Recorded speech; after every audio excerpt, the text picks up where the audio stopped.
Je suis issue d'un Master 2 édition et communication. Après mes études, j'ai choisi de partir en Irlande où j'ai eu la chance de travailler chez Amazon.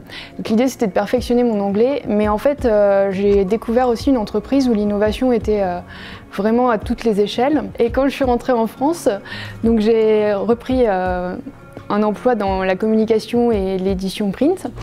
Et finalement, de fil en aiguille, je voyais que ça n'évoluait pas vraiment comme je le souhaitais. Et je voyais en parallèle le digital qui bougeait beaucoup, ce secteur qui se développait avec là beaucoup plus de dynamisme. Et c'est à ce moment-là que j'ai choisi de reprendre mes études. Alors j'ai eu un coup de cœur pour le master spécialisé parce qu'il intégrait à la fois la partie management du digital et stratégie de marque. Et du coup, le point premier, c'est que ça permettait de garder quand même un fil conducteur avec ce que j'aimais aussi, la communication. Et j'aimais beaucoup aussi la stratégie et le focus client, aspect marketing, ce que j'avais également découvert chez Amazon. Et puis également, un des points forts, je pense que ça a été la possibilité d'avoir un fil conducteur, un fil rouge tout au long de l'année. Donc moi, à l'époque, c'était avec Sony Music. Et ça nous a vraiment permis de travailler sur des cas concrets avec des intervenants qui étaient pour la majeure partie des professionnels.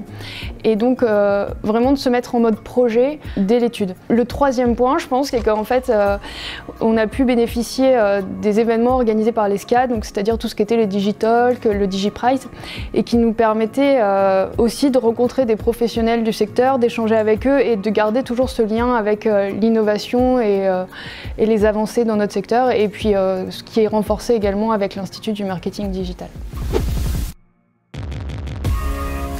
Pour moi, la formation m'a ouvert énormément de portes dans le sens où j'ai pu travailler en agence, ensuite en interne, donc dans le secteur du digital, et maintenant je suis consultante donc chez Sopra Steria Next, où j'ai la chance en fait de pouvoir travailler sur des sujets autour de la data ou de la maison connectée qui sont quand même assez, enfin en tout cas très passionnants à mon sens. Également, je suis réserviste dans la Marine nationale, donc je peux mettre aussi en application mes compétences à une échelle plutôt citoyenne.